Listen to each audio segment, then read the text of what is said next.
第六粒介紹俾大家嘅紫微斗數嘅主星就係廉貞星。廉貞星咧喺古代咧佢好得意嘅喎，佢代表利嘅官員。咁大家都知道啦，我哋官員裏邊分咧就係正官，跟住就會有利，利就即係佢哋嘅手下，即係官員嘅手下。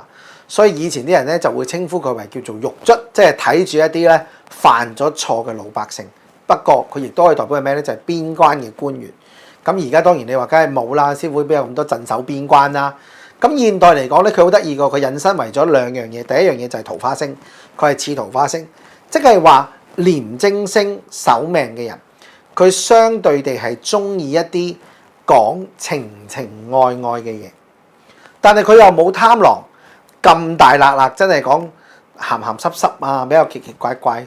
佢就會係一啲講執着於係乜嘢咧？就係一啲靈性上嘅溝通。譬如我想有一段好轟烈嘅愛情，有個男仔對自己好好啊，好欣賞啊，咁佢就係廉貞星嘅特質。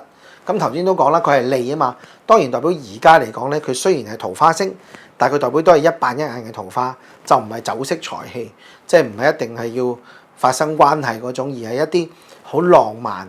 所以我見過有啲廉貞咧係可以寫愛情故事，同埋廉貞咧對色彩係好有感覺。所以我見好多室內嘅設計師都係廉貞守命或者廉貞守職業宮嘅。咁所以究竟你對顏色好有趣啊，定係你中意一個寫愛情小説嘅作家呢？究竟你一粒點樣嘅廉貞星，不妨揾師傅去問一問。